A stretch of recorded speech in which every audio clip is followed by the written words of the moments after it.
Hello বন্ধুরা, আজকে আবারও নিয়ে চলে এলাম একটা নতুন ভিডিও। আর আমি এই ভিডিওটা তোমাদের সাথে শেয়ার করব সেটা ভাবিনি, না হলে প্রথম থেকে ভিডিওর ক্লিপগুলো নিয়ে তোমাদের সাথে শেয়ার করতাম। তো যাই হোক, আমি কিন্তু ছোলাটা ভিজিয়ে রেখেছিলাম আগের দিন রাতে, আর পরদিন সকালে কিন্তু ওটা একটু লবণ আর হলুদ দিয়ে 70% মতো সিদ্ধ করে নিয়েছি। আর এখানে নিয়েছি আদা রসুন বাটা, আর নিয়েছি পেঁয়াজ বাটা আর কাঁচা লঙ্কা চেরা। তো যাই হোক, এখানে দেখো আমি কিন্তু আলাদা একটা গরম মশলা বানিয়ে নিচ্ছি, আর তোমরা কিন্তু দোকানেরটাও ব্যবহার করতে পারো। তো আজকে আমি বানাবো চানা মশলা আর কি। তো দেখো, এখানে কিন্তু আমি গরম মশলাটা আগে ভেজে নিয়েছি, আর এদিকে একটা কড়াই বসিয়ে দিয়েছি, তার ভিতরে তেল দিয়ে দিলাম। আর ফোড়ন হিসাবে দিয়েছি শুকনো লঙ্কা, তেজপাতা আর গোটা জিরে আর গোটা গরম মশলা। তো ফোড়নটা 2-5 সেকেন্ড একটু ভেজে নিয়েছি, তারপরে দিয়ে দিয়েছি আদা রসুন বাটা, পেঁয়াজ বাটা, কাঁচা লঙ্কা চেরা।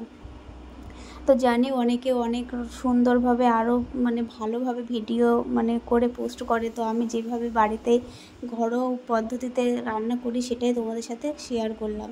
তো দেখো, এদিকে আমি মশলাটা অল্প একটু কষিয়ে নিয়ে তার মধ্যে দিয়ে দিয়েছি কাশ্মীরি লঙ্কার গুঁড়ো। তোমরা কিন্তু চাইলে এখানে টমেটো অ্যাড করতে পারো, যেহেতু আমার বাড়িতে টমেটো ছিল না ওই জন্য দিতে পারিনি। আর দেখো, এদিকে কিন্তু ছোলাটা আমি আবার গরম জল দিয়ে বসিয়ে দিয়েছি, আর এদিকে গরম মশলাটাও গুঁড়ো করে নিয়েছি।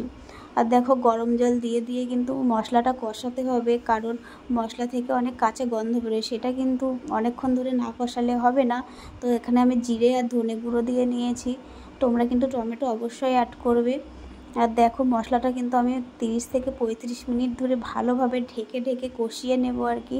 মশলাটা কষানোর উপরেই কিন্তু চানা মশলার স্বাদটা বাড়বে আর কি। তো দেখো, আমি কিন্তু এখানে ঢেকে ঢেকে মশলাটা কষিয়ে নিচ্ছি। আর ওদিকে দেখো, ছোলাটা কিন্তু আমি ফোটাতে দিয়েছি আবার।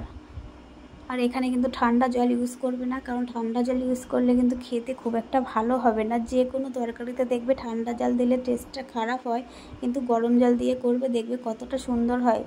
তো যাই হোক, আমি মশলাটা কিন্তু অনেকক্ষণ ধরে কষানোর পরে ছোলাটা আমি ঢেলে দিলাম। আর এখানে কিন্তু তোমরা চাইলে আলুও অ্যাড করতে পারো, আমি কিন্তু আলুটা দিইনি আর কি।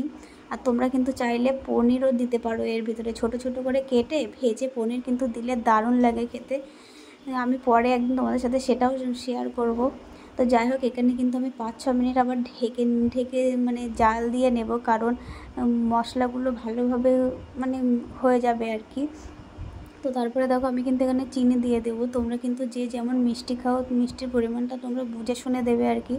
আমার কিন্তু অলমোস্ট হয়ে এসছে চানার মশলা। তো এখানে আমি দিয়ে দেবো গরম মশলা গুঁড়ো, আর এটা কিন্তু আমি বাড়িতেই করেছি, তোমরা কিন্তু সেটা দেখেছো।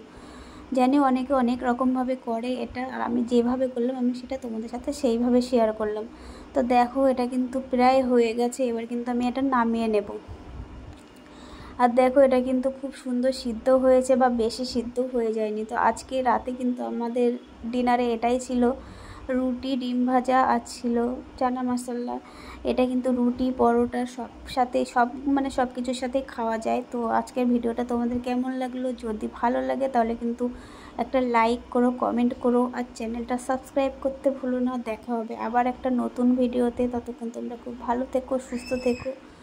আর যারা আমার চ্যানেলটা নতুন দেখছো, প্লিজ সাবস্ক্রাইব করে নিও। টাটা সবাইকে।